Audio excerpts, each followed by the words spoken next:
My name is Samuel R.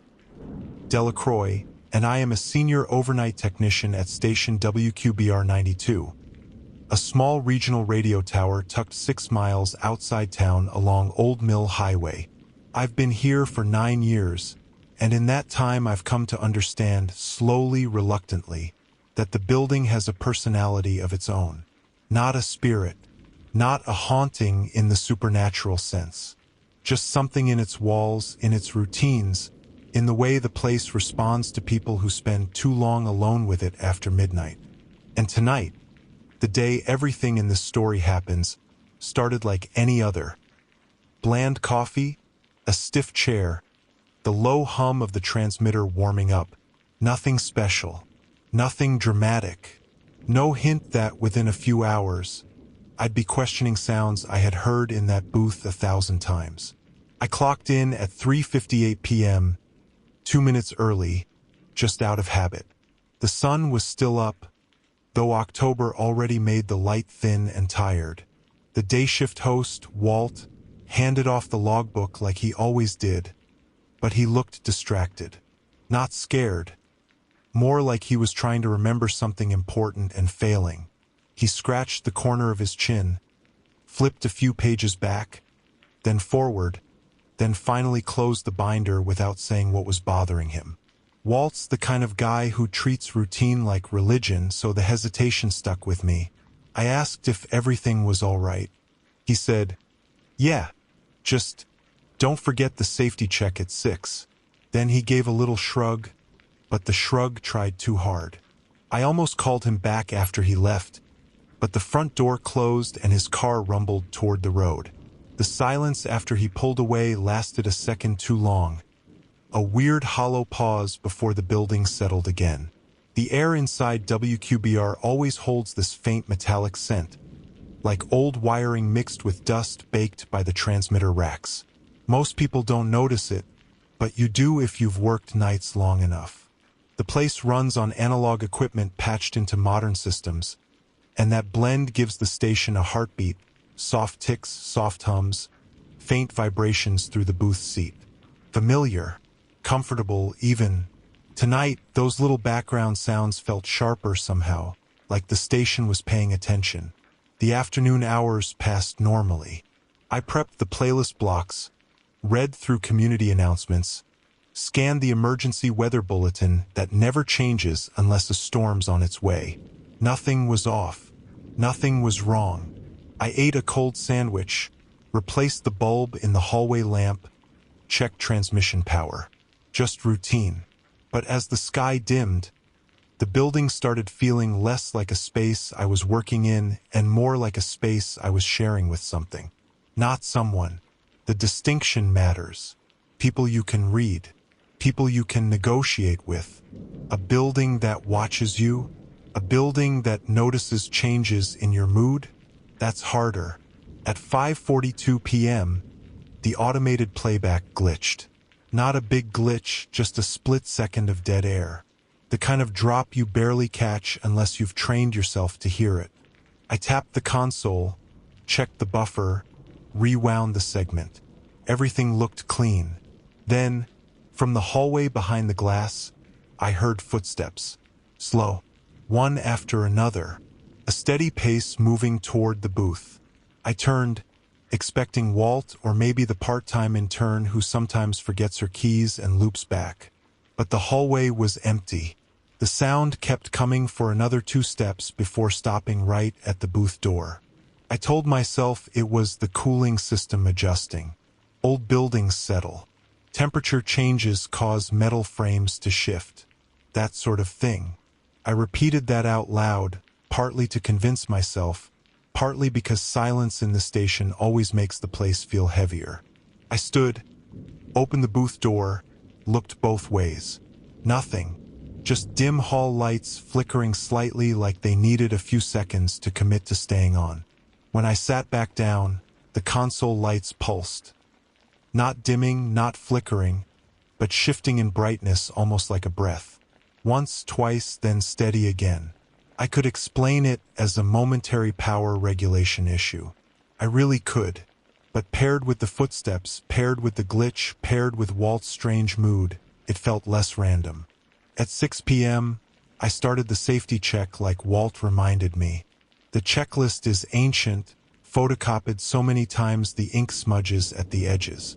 It requires walking the whole building, verifying the doors, the transmitter room temperature, emergency lights, generator status. I took my flashlight even though the building doesn't usually need it.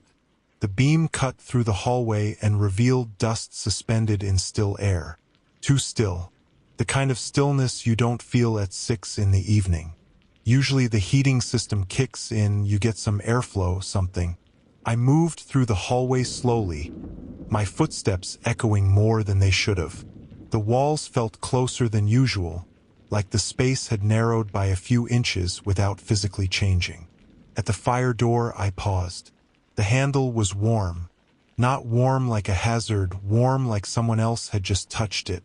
The building was supposed to be empty. I radioed out, "Anyone still inside?"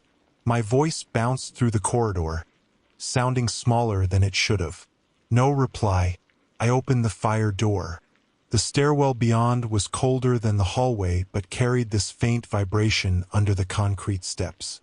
The transmitter above the ceiling often causes that, but this was different, slower, like something moved air through the structure itself. I stood there a few seconds, waiting for the vibration to sync with something recognizable. Didn't. When I turned back toward the main corridor, the overhead light buzzed and dimmed for a moment, then flicked bright. And at the far end, just for a second, I saw what looked like a shadow move across the wall near Studio B. Not a person, more like a shape caused by someone walking past a light source that wasn't there. I didn't call out. Not this time. Because by then, I knew the station wasn't just settling. It was waking up. I headed toward Studio B with that tight feeling in my chest you get when your brain hasn't caught up to fear yet, but your body already has. I didn't run. Running in this building always makes things worse. It heightens the silence, sharpens every echo, and convinces you something is following even when nothing is there. So I walked. Slow, steady, each step placed carefully like I was testing the floor. The hallway lights hummed above me, not flickering now, but too bright, too focused, like they were watching. I kept my flashlight pointed down the hall even though I rarely used it during evening checks. The beam made the space feel smaller, the shadows deeper, but I needed something in my hand. Something solid. Something normal. Studio B sits at the midpoint of the building, just past the storage closet and across from the small break room. It's the oldest part of the station, back when WQBR first launched in the 70s. Studio B was the main broadcast booth. The new booth where I work was added years later. Studio B's soundproofing is different from the rest of the building. The foam is uneven, faded, and the glass has these subtle waves that make reflections look a little warped. I don't like going in there unless I have to, not because it's haunted, not in the ghost story sense, but because the room absorbs sound too well. When you're inside, even your breath feels quieter than it should be. When I reached the door, the little red, live light above it blinked once. Just once. I frowned. That light hasn't been connected to anything in decades. It's decorative now, part of the station's history, wired to nothing. It shouldn't blink. I checked the breaker panel through the wall window. No active power to Studio B. I whispered to myself, probably a loose contact. But the words didn't feel convincing. I pushed the door open. Inside, the air felt cooler than the hallway, almost crisp. The smell of old insulation hit me first. A dusty, stale scent that clung to the back of the throat. My flashlight beam slid across the old console, the dead microphone, the abandoned swivel chair. Nothing moved. Nothing looked disturbed. But something was different. Took me a moment to realize what.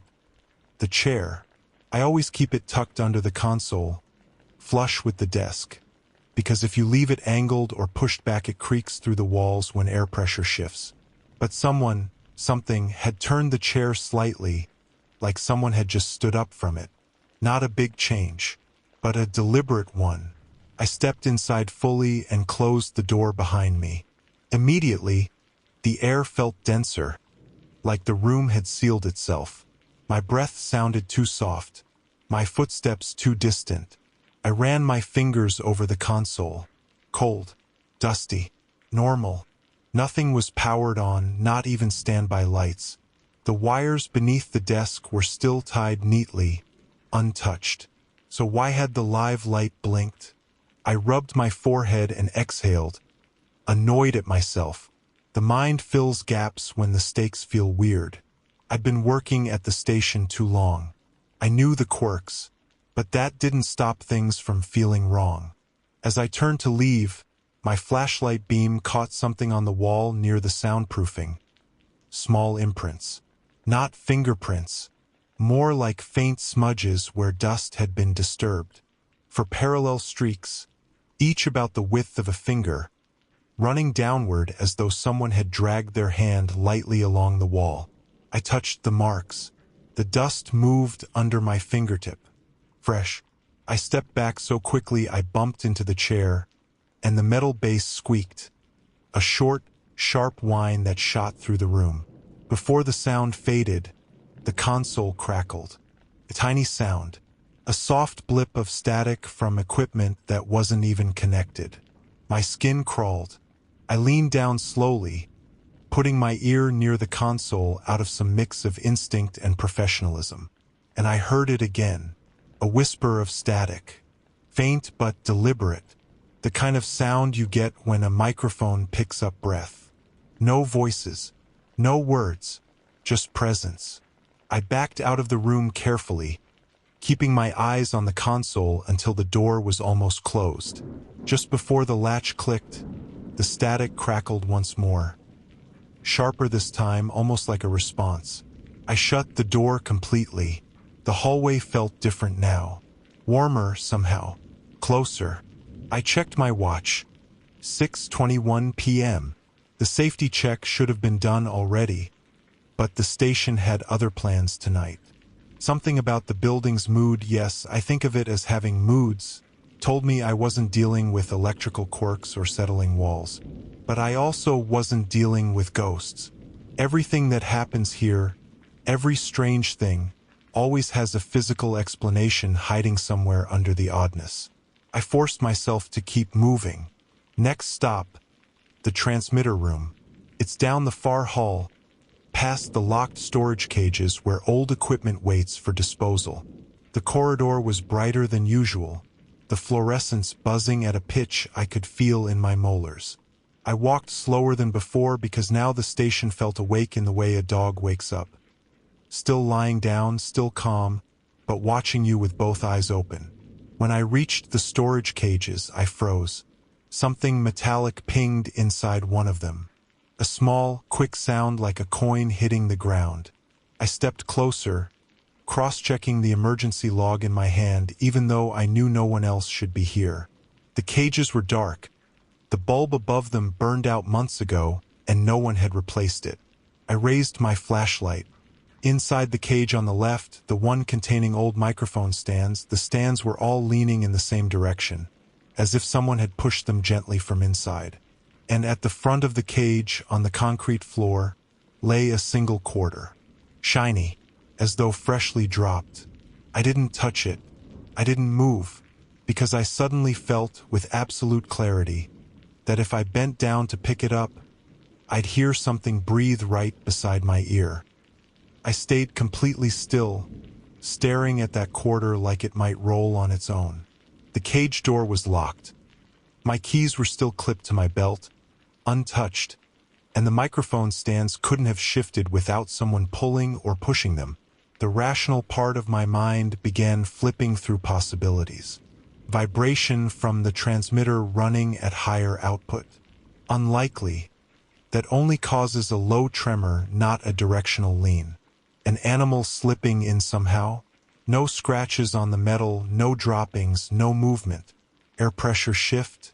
Maybe, but not enough to move steel stands.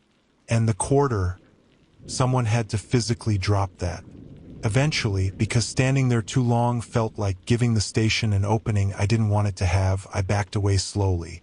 I kept my flashlight locked on the cage until I reached the end of the hallway, then forced myself to break line of sight. Turning corners in this building feels like stepping from one pair of eyes into another. I never used to think that way, not in my first year, maybe not even in my second. But after enough nights alone in a place that listens more than it speaks, you start recognizing when the building shifts its attention. Tonight, it was focused on me. The transmitter room door creaked when I pulled it open, a long, low groan that echoed down the hall behind me. Inside, the air was warmer, humming with the constant vibration of the power racks. The machines always remind me of a sleeping animal, breathing slow, steady, heavy. I checked the gauges, the temperature, the coolant lines. Everything read normal. That should have been comforting, but tonight normal felt suspicious. As I was logging the readings, my radio crackled. Not the console, my handheld clipped to my belt. A short burst, hiss, pop, then a faint something. Not speech, not static either. More like a clipped inhale. I grabbed the radio and stepped back from the racks so I could listen better. The signal indicator wasn't lit. No incoming transmission. I pressed the side button. Walt, you still nearby? Anyone on frequency? Nothing. Then my own voice whispered back, anyone. I froze. It wasn't an echo, not a feedback loop.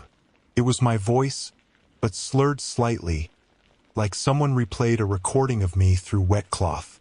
The hairs on my arms rose. I shut the radio off completely and held it away from me like it might start speaking again even without power. Didn't. The room hummed as usual, but the hum no longer sounded steady. Parts of it slipped out of rhythm for half seconds at a time, like the transmitter racks were breathing too fast, then correcting themselves. I wanted to go back to the main booth. Being near the control console always felt safer. Its lights, its predictable timers, its firm structure gave me something to anchor to. But the safety check wasn't finished, and leaving anything unchecked always comes back to bite you. So I forced myself onward, down the final hallway that loops behind the transmitter room toward the generator bay.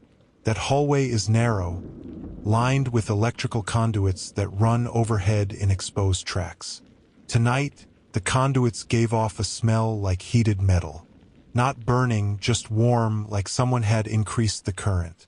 I swept my flashlight along the ceiling and saw nothing unusual, but every few steps, I heard a faint click above me, like someone tapping the metal lightly with a fingernail from inside. By the time I reached the generator bay door, my pulse felt too loud, thudding in my ears. I pushed the door open and nearly sighed with relief. This room looked exactly as it should. The diesel generator sat idle, cold, silent. The floor was clean. The smell was its usual mix of oil and dust. I began to relax slightly as I checked the gauges and emergency switch. Then I saw the chair. It was a folding metal chair, the kind we keep stacked in the break room. But this one was sitting in the far corner of the generator bay, positioned perfectly straight, facing the middle of the room. No reason for it to be there. No one ever sits down here. And the floor was dusty, no footprints leading toward it. None leading away.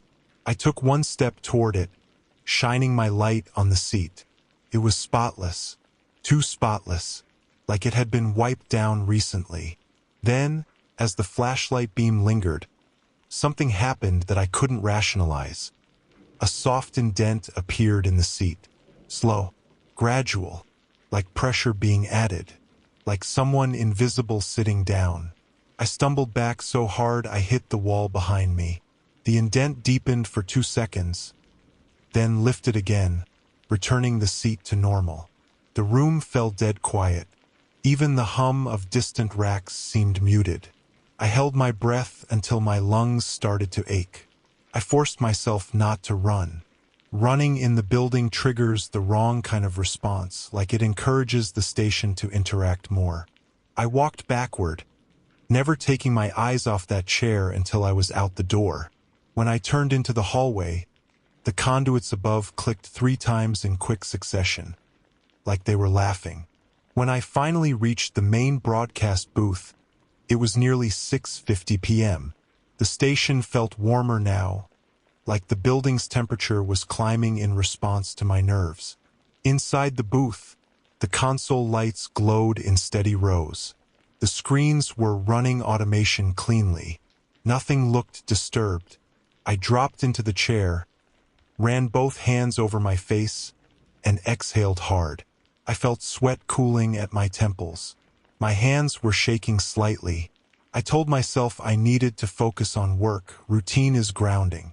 Routine anchors you. So I checked the playlist, cued the next set of evening announcements, adjusted the mic levels. Then, from the monitor speakers that were muted, came a sound. A single exhale. Soft. Close. Human. I turned the monitor knob fully to 0. The exhale came again, louder this time, shaped like a word half-formed. I leaned toward the console slowly, trying to isolate the sound source. That's when something behind me whispered, calm, quiet, almost polite. Sit still. I didn't move, not because I chose to, but because my body simply refused. The words were too close, spoken from a distance no more than a foot behind me. The kind of distance where you should feel someone's breath on your neck. I felt nothing. No warmth, no air, no presence. Just the unmistakable shape of a voice meant for me and me alone. I kept my gaze fixed on the console. The lights glowed in perfectly arranged rows, steady and bright, as if the equipment wasn't aware of anything happening. My pulse thudded against my ribs. The monitor speakers stayed silent now. The hum of the building returned, dense and watching. I didn't turn around immediately. Turning around in this station always feels like giving permission, like acknowledging something that doesn't need acknowledgement. So I waited. 5 seconds. 10. 15. Nothing moved. When I finally forced myself to look over my shoulder, my muscles screaming at me the whole time, the booth was empty. Of course it was. The doorway, the narrow hall beyond it, the glass window facing Studio A, nothing out of place. Nothing wrong. I released a slow breath and stood. My legs felt unsteady, too tight in some places, too loose in others. I grabbed my radio, now powered off, and flicked it back on. Clicked softly. No feedback. No weird loops. Just the low hiss of an open channel. I didn't say anything into it. I didn't want to hear my voice replayed again. I stepped into the hallway, partly because staying in the booth felt like being cornered, partly because I needed to check the northern entrance as part of the safety log. The building's temperature was continuing to change, warmer in some areas, cooler in others. Uneven. Intentional. It reminded me of how a person shifts their weight from foot to foot. As I walked, the fluorescent lights overhead buzzed louder than before. One of the bulbs flickered twice, then steadied. I passed the storage closet, the office desk where outdated paperwork lived, and the vending machine that hadn't worked since 2012. The hallway air felt thicker with every step, like breathing through damp cotton. When I reached the northern entrance, the metal door was still locked from the inside. I tugged on it gently, secure.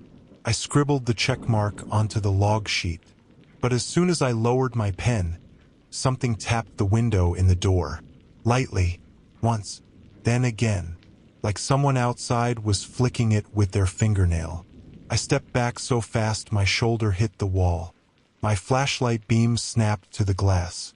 The window showed nothing but dark field, the faint shape of the gravel drive, and the silhouette of the tower against the night sky. No movement, no figure, no one standing close enough to tap anything.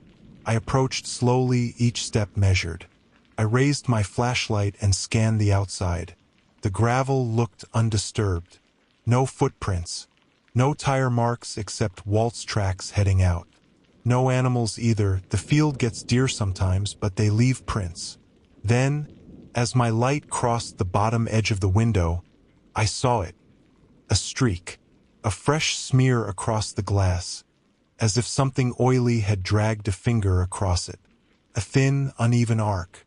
Not a handprint. Not a full stroke. Just one dragging motion, placed at the height where a face might be, if someone pressed close enough to look in. I didn't get closer. Some instincts don't need explaining. I backed away until the hallway felt like it belonged to me again. When I turned toward the main corridor, I saw something that made my stomach drop. The chair from Studio B, the old swivel chair with the uneven wheels, was sitting in the middle of the hallway, perfectly centered, facing me. I hadn't heard it move. It hadn't been there before. I raised my flashlight slowly. The beam washed over the chair, revealing its worn vinyl cushion, its crooked back support, the faint scuff marks on the legs. Nothing supernatural about it. Just a chair. A chair that had traveled 30 feet silently while I was turned the other way. My throat tightened. I scanned both sides of the hallway, checking the shadows, checking the corners. Nothing moved. Nothing shifted. The air was too still again, the kind of stillness this building only gets when it's listening. I didn't touch the chair. I walked around it, keeping my shoulder almost brushing the wall. As soon as I passed it, something behind me gave a soft creak. I spun. The chair had turned slightly, its front angled just enough to suggest it was following me. Not by much, just enough to be wrong. A tremor of adrenaline ran through me. I kept moving. When I reached the main booth again, I shut the door. Not slammed it, just shut it firmly. The glass panel showed the hallway clearly. The chair did not move again, but I kept my eyes on it for a full minute. At 7:10 p.m., I sat back down at the console and adjusted the mic levels with shaking hands. The next community bulletin was scheduled to air live. I leaned into the mic, letting my voice fill the booth. Good evening, listeners of WQBR Radio. This is technician Samuel Delacroix covering tonight's announcements. Hearing my own voice through the headphones steadied me a bit. Routine, familiarity, predictability. But halfway through the script, I noticed something odd. My voice had a layer under it, a faint doubling, an audio shadow. Not quite an echo, not quite distortion. More like someone else was speaking the same words with me half a beat late. I slowed down my delivery. The second voice did not slow.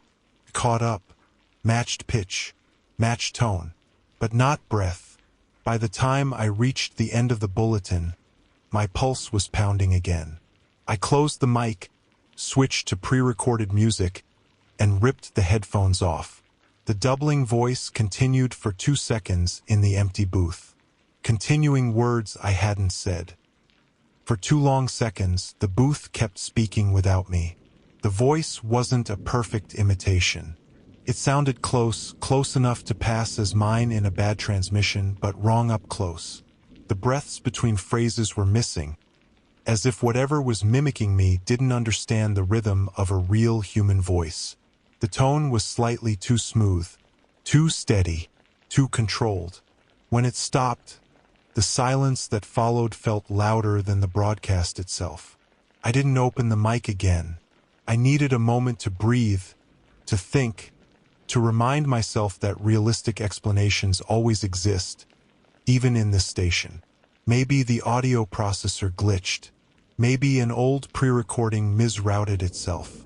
Maybe stress sharpened my hearing. All plausible, all comforting, all wrong, but I clung to them anyway. I checked the automation logs. No extra tracks, no stray files, no audio reroutes. The waveform on the monitor didn't show the doubling voice at all. It was as if the system hadn't picked it up, like the console refused to acknowledge it existed. My hands tightened around the edge of the desk. I had the sudden need to step outside, breathe cold air, see something normal. But the idea of going near the northern entrance again made my stomach coil. At 7:22 p.m., the station lights dimmed for 1 second, not the normal flicker of fluorescent bulbs nearing the end of life. This was synchronized, a full building breath in and out like the power dipped deliberately. The monitors stayed on. The console stayed lit. But the overhead lights pulsed in a way I had only seen once before. 3 years ago, when a storm knocked out the transformer down the road, the building reacted the same way. A pulse, a beat. But there was no storm tonight. The forecast was clear. I stood and opened the booth door. The hallway stretched out wider than before, though I knew that was impossible. My mind tried to make sense of the proportions shifting subtly. Shadows angling differently, lights seeming slightly farther apart. I took one step out, then another. If something wanted me to stay in the booth, staying would be worse. Halfway down the corridor, I heard faint movement, a shuffle, a soft shift of weight. Not behind me, above me, in the ceiling space. The conduits rattled softly, then went still. I pointed my flashlight upward. The metal panels looked unbothered, perfectly aligned. But the sound had been unmistakable. Someone or something was crawling along the cable path. I moved faster. The station break room sits near the south entrance, opposite from where the tapping at the northern door came earlier. I pushed the door open and flicked on the light. It buzzed, flickered twice, then steadied. The room was empty, as always. Just a microwave that smelled like burnt popcorn, 2 folding tables, and the stack of metal chairs we hadn't used since a charity event last spring. Except one chair was missing. My throat tightened. I looked back into the hallway. The Studio B chair had been there earlier. Had the station moved another one while I was broadcasting? I checked the floor for scuff marks, but the tile showed nothing. The linoleum was as clean as ever. Dust settled evenly across it. I walked to the stack and counted. 7. Should have been 8. I didn't stay to wonder. I closed the break room door and continued the corridor loop. My flashlight beam slid across the framed photos of past station events. Faded pictures of hosts, interns, visitors, engineers long gone. My reflection followed me faintly in the glass. My face looked paler than it should have under warm hallway light. At the end of the hallway, near the old archives closet, I heard something new. A voice. Faint. Muffled. But a voice. I froze. Came again, slightly clearer. A male voice, older, tired. Help! My heart clenched. I stepped closer to the archive closet. The voice wasn't calling for me. It wasn't aware of me. It sounded like a recording. A very old one. I turned the knob slowly, pushed the door inward. The smell of cardboard and old dust hit me. The shelves were packed tight with tapes, boxes, outdated equipment. Nothing inside moved. I swept my flashlight across the rows. The voice came again. Still here. It was coming from the back of the closet, behind the lower shelf. I crouched, shining the beam into the narrow space beneath the bottom rack. Darkness swallowed everything except a few dust bunnies and a long-dead spider. Then, from deeper within the wall behind the shelf. Still here. Still here. A chill ran so sharply through my shoulders I felt my muscles lock. The voice wasn't broadcast. It wasn't playing from a tape.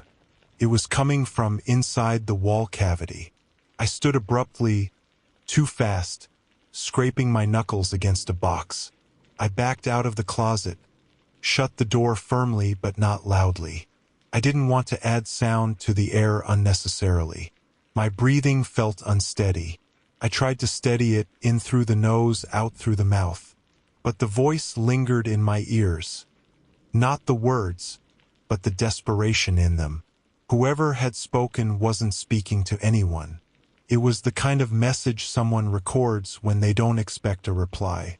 I reached the end of the hall and turned back toward the main booth when I saw something that made me stop cold. The Studio B chair was no longer where I'd left it. Now it was directly in front of the broadcast booth door, centered, facing inward, like it was waiting for me. I approached slowly, flashlight trembling in my grip. The booth door behind it was closed. The chair blocked it completely, and resting on the seat, placed neatly, deliberately, was my logbook. I had left that logbook in my hand. I looked down at my empty fingers. My pulse hammered inside my throat. The station had taken it from me, without sound, without touch, without warning.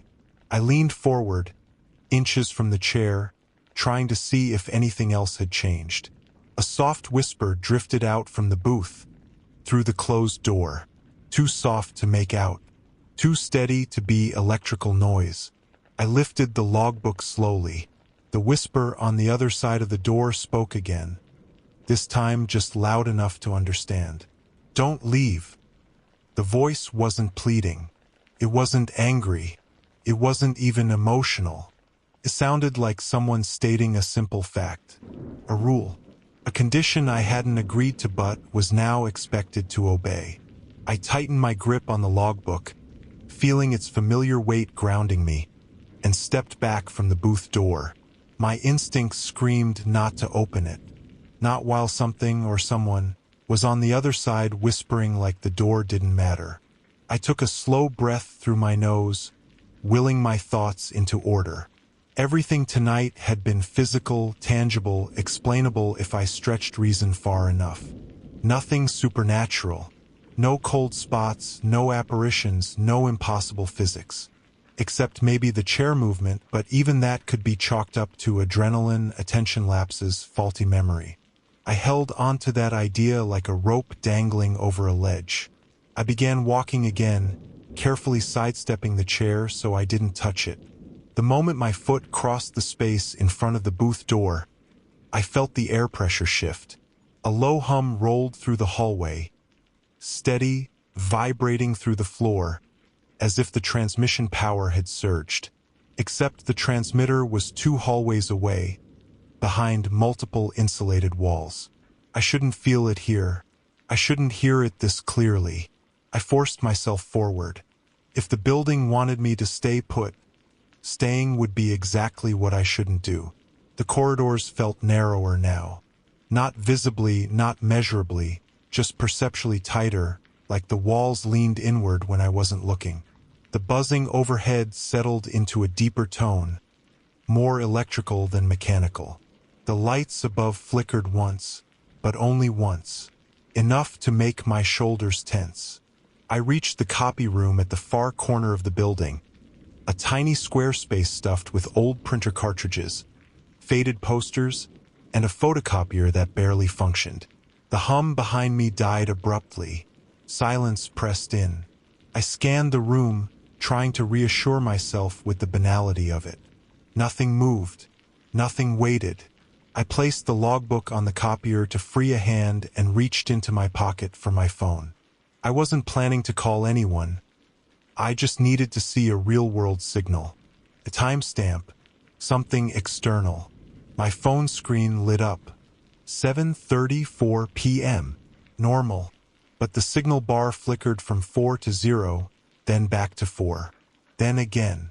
Like something in the building interfered, but not consistently. That only happened when someone ran a high-powered device nearby, but every station device should have been idle at this hour. I pocketed the phone again. Something thudded faintly in the hallway. A soft bump. Not loud, but not distant. I stepped into the hall, flashlight raised. The chair was gone, the one blocking the booth door. My pulse spiked hard enough that my breath caught. I swept the hallway with my light. Nothing. Nothing near the booth. Nothing near the storage closet. Nothing near Studio A. Then I heard metal rolling. A quick, rattling spin, wheels skidding on tile. I swung the flashlight toward the far end of the corridor. The Studio B chair sat 50 feet away, facing me, centered again. My throat tightened. My brain tried to rationalize. Maybe someone was in the building, messing with me. Walt? An intern? A trespasser? But I'd heard no footsteps, no breathing, no door opening or closing. Just a single mechanical gasp of wheels on tile. The chair shifted. Not much, just a tiny, delicate tilt. Like someone sitting in it shifted their weight. I couldn't breathe for a moment. Then, behind me, the copier in the other room started printing. Rapid fire. Sheets slapping the tray. The machine hadn't worked properly in 2 years. No one had touched it. I moved toward the doorway, flashlight trembling, and peered inside. White pages spilled into the tray. Blank. At least they looked blank from where I stood. I grabbed one cautiously, holding it by a corner. Marks covered the page. Not words, not drawings. Sound waves. Uneven, jagged, dark. Not printed from any document we had. Not resembling any recorded broadcast. The peaks and valleys looked sharp enough to cut. A visual representation of something. The copier spit out 10 more pages before going quiet again. Every sheet showed a different waveform. My hands shook as I picked up another page. The waveform was longer, stretched across the sheet. Beneath it, faintly, barely visible unless you tilted it under the light, was a timestamp. 7:12 and 33 seconds p.m. That was when the booth kept speaking after I stopped. Another page, 7:10 and 4 seconds p.m. That was when the booth exhaled. Another, 6:21 and 19 seconds p.m. Static in Studio B. My stomach tightened. The copier had printed the audio the station wouldn't log. Something in the building wanted me to see it, wanted to show me the sounds it heard even when the equipment refused to. A sudden clatter behind me made me spin. The Studio B chair was now 5 feet away. I hadn't heard it move. I hadn't even felt air shift. It sat in the middle of the hallway, perfectly still, as if it had always been there. A soft sound drifted out from the booth again. Not a whisper this time. Not a voice.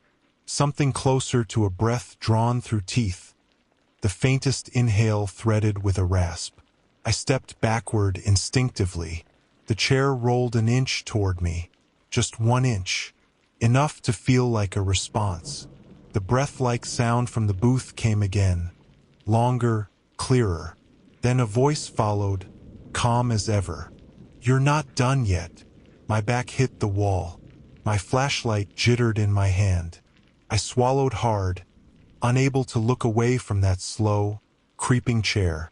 And then the lights dimmed again. No pulse this time, no flicker. Just a steady, intentional lowering. Like the building wanted to see what I do in the dark. The hallway didn't go fully dark, just dim enough that every object lost its edges. Every shadow thickened. Every sound grew sharper in contrast. My first instinct was to raise the flashlight, but even before I clicked it on, I felt something shift in the air behind me. A subtle change in pressure. A soft warmth, like someone standing close enough for body heat to reach my skin. I clicked the flashlight anyway. The beam stuttered once, flickering like a candle in wind, then held steady. The chair hadn't moved again. It sat motionless in the hallway, wheels angled slightly as if caught mid-glide. But the feeling behind me didn't go away. I turned the flashlight over my shoulder. Nothing. Just the wall, painted the same off-white it had been since the station opened. But the sensation stayed, a weightless suggestion of another person's presence, hovering close enough that my brain kept expecting to hear breath. I forced a slow exhale and stepped sideways along the wall. The chair didn't follow. It didn't move at all. The building, however, shifted again. The lights brightened slightly, not to normal levels but enough to let me make out the doors along the hall. Studio A, office, storage. Break room. The booth at the far end stayed dark. So dark it might as well have been a hole in the building. My radio crackled. I grabbed it fast, desperate for something human in the noise. "This is Delacroix. Anyone on frequency?" A long hiss answered. Then, through that hiss, came a faint voice. Raspy, distant. "Sam." Not Walt. Not anyone who worked here. It wasn't a question, not a greeting. It was a sound like a memory of my name. Someone repeating it because they'd heard it spoken before, not because they knew me. I swallowed hard and lowered the radio. If the station was mimicking now, it was escalating. The copier, the chair, the audio that shouldn't exist, it had been building toward something. Mimicry was new, though. Dangerous new. The building was learning, or remembering. I needed to ground myself again, pull my mind away from that spiral. I focused on routine. The south entrance still needed confirming. That was part of the safety check. The only part left. I walked toward it slowly, each footstep deliberate. The closer I got to the south entrance, the colder the air became. My breath fogged slightly in front of me. That shouldn't happen indoors, not with the heating system running. The building wasn't that old, and the insulation wasn't that bad. At the doorway, I reached out and touched the metal handle. Ice cold. Colder than the generator bay had been. Colder than outside should have been at this hour. I pulled my hand back instinctively, shaking off the sting. Then something tapped the window. Not the soft fingernail tap from earlier. This was harder, faster, urgent. 3 taps in quick succession. I lifted my flashlight and shone it through the glass. No one stood there, but something had changed. The gravel outside was disturbed, scattered in uneven patterns. Not footprints, more like drag marks, sweeping arcs as if something had moved through it without lifting its weight. My pulse hammered again. I had the sudden urge to lock the door more securely even though it was already locked. I reached for the deadbolt. The tapping resumed. Harder this time. I stepped back so abruptly I nearly tripped. The tapping stopped immediately, like whatever had done it was responding to my movement. Something scraped inside the metal frame of the door, lightly, like a fingernail pushing upward along the interior seam. That was enough. I backed away from the door, flashlight centered, watching for any sign of shifting shadow or movement outside. The scraping stopped, but the hallway behind me groaned. I turned. The Studio B chair was now halfway down the hall again. Not sprinting, not jerking, just appearing in new places like a chess piece moving between blinks. My breathing grew unsteady again, too fast. I forced myself to slow it down as I walked backward toward the broadcast booth. The chair didn't advance. It simply existed, placed with intention. The building wasn't random tonight. It hadn't been all evening. Every movement, every sound, every shift was part of some pattern I didn't understand yet. When I reached the booth door, I hesitated. The whisper earlier, "Don't leave," still echoed faintly in my memory, but standing outside the booth felt worse. The hallway watched me. I turned the handle and stepped inside. The door clicked shut behind me, a little too firmly. I jumped despite myself. The booth lights glowed normally again, screen steady, automation running clean. The chair behind the console sat exactly where it belonged. I took my seat, heart pounding against my ribs, and tried to think. Everything tonight had been strictly physical but deeply wrong. Doors tapped, chairs moved, audio printed instead of recorded, voices mimicked, scraping inside the walls. These were not ghost story cliches. These were signs of a malfunction or an intelligence built into the infrastructure. Something in the electrics, something in the old wiring. Something that heard everything broadcast from this building for decades and learned the shape of human communication slowly, piece by piece. A heavy thud shook the booth. I jerked around. The sound came from beneath the floor. A second thud followed, closer, more forceful. The transmitter racks were on reinforced concrete. The floor shouldn't vibrate, but this did. A third thud hit, harder than the rest, rattling the console knobs and sending a shiver up my spine. Then the studio speakers, still muted, produced a low-frequency rumble. The kind you feel more than hear. A subsonic vibration rising slowly, building pressure in the air. The floor thudded again directly under my chair. I stood instantly. The booth lights dimmed. The rumbling deepened. Then the speakers whispered in a voice that wasn't mine, wasn't anyone's, wasn't shaped right for human speech. Understand. The floor beneath me trembled again. Harder, closer, deliberate. Something wasn't trying to scare me. Something wanted to come up. The floor wasn't supposed to move. Not in this building. Not with the transmitter mounted on its own foundation. Not with the reinforcement added during the upgrade 12 years ago. But as I stood there, every muscle tensed. The ground beneath the booth shifted again. Slowly this time, almost like something pushing upward in a long, careful rise. I backed toward the far wall, keeping one hand on the console as if that thin sheet of MDF could anchor me. The rumble from the speakers faded into a low, steady pressure, a vibration that lived more in my bones than in the air. I tried to swallow, but my throat felt tight and dry. "Stop," I muttered under my breath. Even though I had no idea who I was talking to, myself, the station, whatever listened from inside the ductwork. Stop. Enough. The floor didn't stop. It rose half an inch, maybe less, but enough for the chair to slide backward a few centimeters. Enough for pens to roll toward the console. Enough for dust from the baseboards to drift upward in tiny clouds. Then silence. Not a normal silence. A vacuum silence. A silence so complete the electrical hum of the monitors vanished. The air felt thick, almost viscous. The lights overhead didn't flicker now. They steadied into a dull, unwavering glow. I should have run. Any rational person would have run. But I remained pressed against the booth wall, staring at the shifted floor like it might breathe again. When nothing else moved, I took one step toward the console, then another, checking the monitors, desperate for something normal. Automation still ran. Music still played. But the waveform on the live channel pulsed strangely.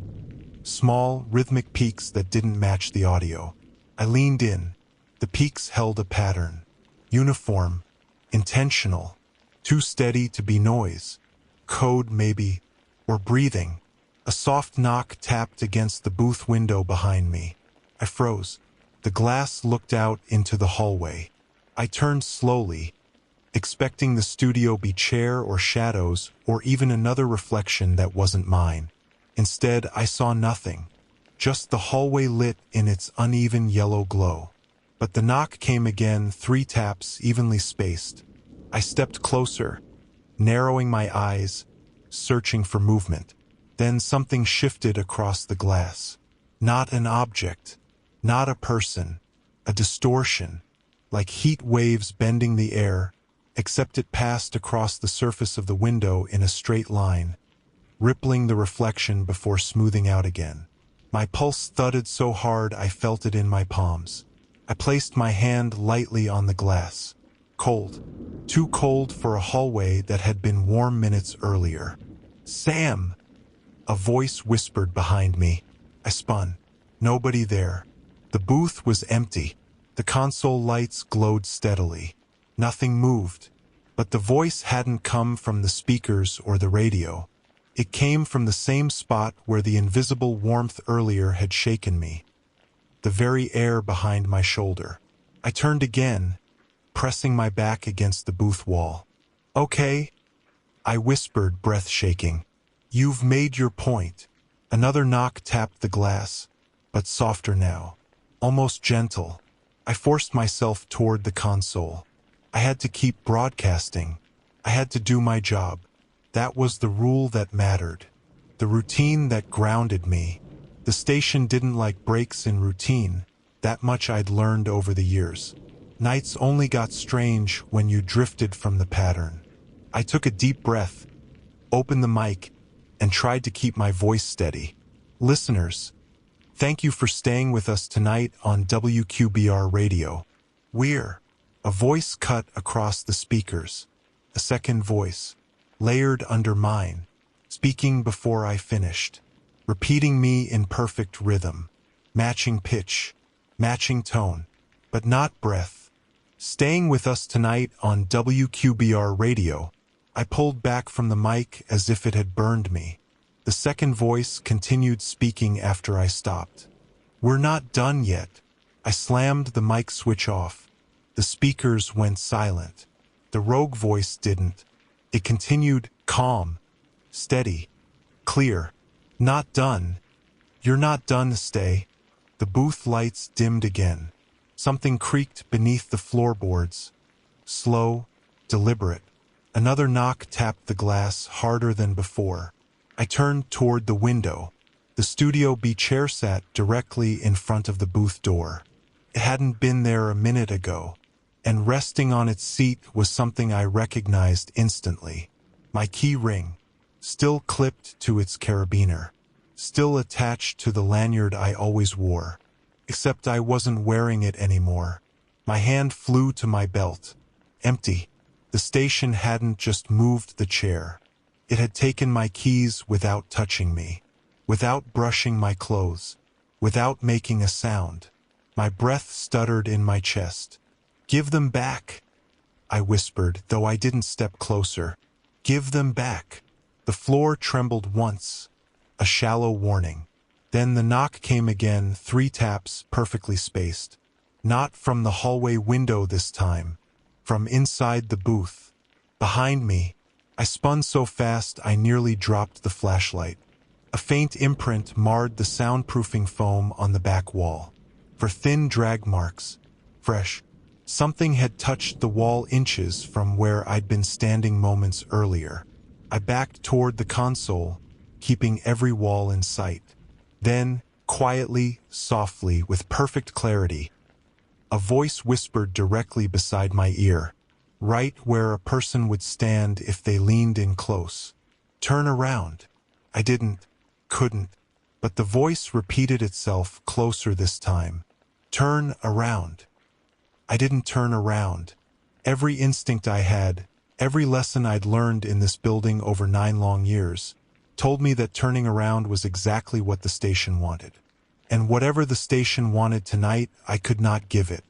Not the full acknowledgement, not the permission, not the obedience, but the whisper lingered behind my ear. Too close, too warm, too intentional to dismiss as a hallucination. I could feel the shape of it without any breath.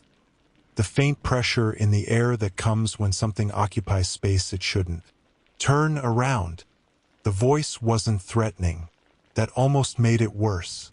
It didn't need to threaten. It expected to be obeyed. I pressed my spine harder against the console edge, forcing myself to breathe slow, grounding myself with the familiar knobs and sliders beneath my hands. I tried to keep my eyes open, fixated on the booth window where the Studio B chair, my keys still on its seat, waited like an invitation or a trap. Turn around. The voice whispered again. Something tapped the console behind me, lightly, almost playful. Tap, tap, tap. Look, the voice breathed, but I didn't. Instead, I took one silent step sideways along the console, keeping my back to the equipment, never turning. I kept the window in sight. The chair was still there. My keys glinted faintly from the seat. Tap, tap, tap. Faster now. Impatient. The overhead lights dimmed again. Not fully dark, but close enough that the booth corners blurred into shadow. The only bright light came from the console monitors, which now displayed something I didn't want to see but couldn't ignore. The waveform on the screen had begun shifting. Not with music, not with speech, with pulses, tightly spaced peaks, heartbeat patterns. Not mine. I stared, transfixed, as the peaks synced into a steady rhythm. 1-2-1-2-1-2, as if something in the booth were breathing into the microphones. My chest tightened sharply. Tap, tap, tap. The sound behind me grew sharper, more impatient, like fingers drumming on plastic. I glanced at the window again. The Studio B chair had moved closer. Only by a foot or two, but now it was angled, turned slightly, as if not just placed but positioned to face me more directly. The keys on the seat were gone. A cold spike of panic ran through me. My hands flew to my belt again.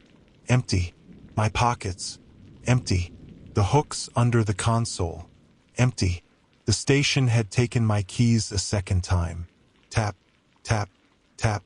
Look! The voice murmured again, softer now, almost coaxing. I tightened my grip on the console edge, knuckles whitening. No, I whispered, not turning. The floor beneath me thudded once, hard enough to rattle the wheels of my chair and slide a pen off the desk. Turn around, the voice repeated. Still I didn't. Instead, I took another sideways step, moving toward the booth door without ever turning my back to the rest of the room. I kept my movements small, controlled, deliberate. The station reacted to panic. It fed on erratic motion. But routine, that was the one thing it understood and respected. Another thud. Stronger. Closer. The waveform on the screen spasmed violently, as if reacting to the vibrations. Turn around, the voice said again, but this time it wasn't behind me. It came from the console speakers in front of me, not the muted booth speakers, from the broadcast output. My mic was off. Nothing should have been feeding the main line. Nothing should override the dead channel. But the voice continued, sharper now, layered with static. Turn. Around. No, I whispered again, shaking my head, inching toward the door. Not doing this. Then the booth door handle twitched. Just once. A tiny metallic click.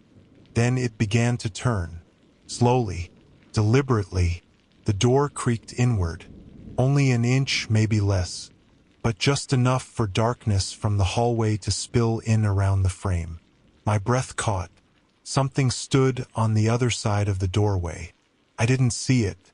I didn't hear it move. But the air changed, shifted. Like another presence filled the open space, blocking the ambient hum from the hall. The console speakers whispered again. But this time the voice wasn't mimicking. It wasn't coaxing. It was explaining. You can't leave yet. The door opened another inch. Then another. My flashlight began to dim in my hand, the beam shrinking to a weak, trembling circle. The batteries weren't low. I'd replaced them before shift. The station just didn't want me seeing clearly. I pressed my palm flat against the console, trying to stay grounded in something real, something human, routine, procedure, broadcast, structure. But the building was done with structure. The chair rolled slightly toward the booth door, a soft, scraping shift that sent an electric spike of fear through my spine. The waveform on the monitor stretched again, pulsing faster now like a racing heart. The voice behind me whispered one last time, slow and patient, turn around and listen. And that was when the emergency broadcast system activated all by itself. No tone. No alarm, just a sharp mechanical click, followed by a long, low hum that vibrated the booth floor and my ribs with it. The monitor flashed. Live emergency feed engaged. I hadn't touched the panel. I hadn't triggered anything. The station had chosen it. The hum deepened. The waveform on the screen spiked upward in a violent, impossible surge. The booth shook. Just once, just hard enough to throw me off balance. I steadied myself against the console, heart hammering. Then the emergency feed broadcast a voice. Not mine. Not a mimic. Something older. Something that had listened for decades and had finally learned how to speak clearly.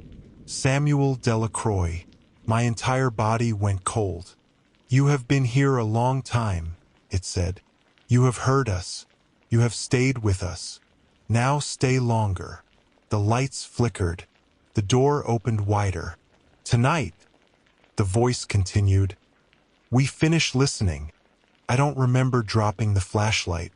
I don't remember pressing myself against the far wall. I don't remember the chair rolling into the booth or the console lights flaring white. I just remember one thing, all-encompassing, loud, vibrating deep into my bones. Something in that building wanted me to hear it, and it had finally learned how. What happened after that? I'm still trying to put it into words, but the hardest part, the part that keeps my hands shaking even now, is this. The emergency feed is still running. The station is still broadcasting. And sometimes, in the static between songs, I swear I still hear my name. Not whispered, called,